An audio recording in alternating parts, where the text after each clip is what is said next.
ከ500 ብር ሲምፕል እናድርገው ከ500 ብር በላይ የተደረገ የብድር ስምምነት ማስረዳት የሚቻለው በጽሁፍ ነው የምትል ድንጋጌ አለች። እሷን ድንጋጌ ትርጉም የሰጠባት የሰበር ውሳኔ ይኖራል የተለያየ። ሁሉንም ውሳኔዎች ለቅመህ አምጣልኝ ብልህ ስንት ጊዜ ይወስድብሃል? በጭራሽ የሚታሰብም አይደለም፣ ለመፈለግም አታስበውም።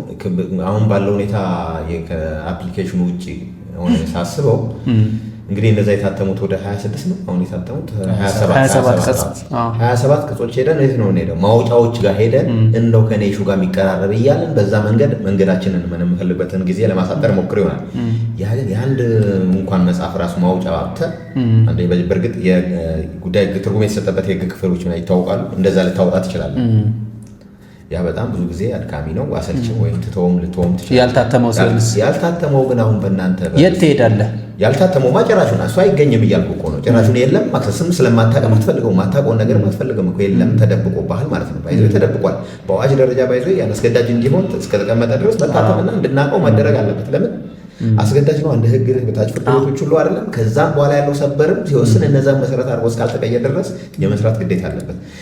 ሰበር ከጀመረን ጀምሮ 97 ነው አይደል? ጀመረው 99 አካባቢ 454 ነው አዋጁ።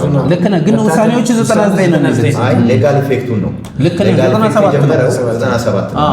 ከዛ 21 ዓመት ጀምሮ ያሉ ዳኞች እኮ የሉም።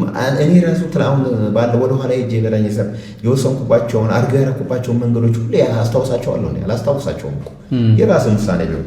ስለዚህ ዳኞች በየጊዜው የተለዋወጡ ባሉበት ጊዜ ሁሉም ዳኛ ራሱ እዛው ሰበር ላይ ያለው ራሱ ሊያጠናው ሊያነበው ሁሌ ለራሱ ቅርብ እንዲሆን ማድረግ ይጠበቅበታልና እና ምን ያህል በፍትህ ስርዓቱ ላይ ራሱ የሚፈለገው ውጤት እየተገኘ አይደለም። ይሄ ራሱ አንዱ የፍትህ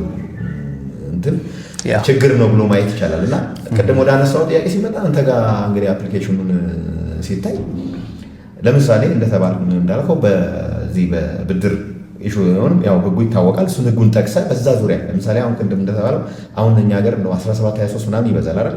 1723 በየጊዜው ብዙ የተለያዩ አቋሞች የተለያዩ ሁኔታዎች እንደ ሁኔታው እንደ ፋክቶቹ ይለያያሉ። ሰበር ቢያስገድደው ተመሳሳይ ፋክት ሲኖር ነውና 1723 እንደየፋክቱ የተሰጠባቸው ትርጉም አለ እና 1723 ስትል ከ1723 ጋር የሚያያዙ ውሳኔዎች 100 ቢኖሩ 1000 ውሳኔዎች ቢኖሩ ግልብጥ አድርጎ ይሄ አንተ አፕሊኬሽን ያወጣልሃል። ከዛ በኋላ በዛ ጉዳይ ላይ ጥናት እንኳን ልስራ ብትል በጣም የተሟላ መረጃ አለ ማለት ነው።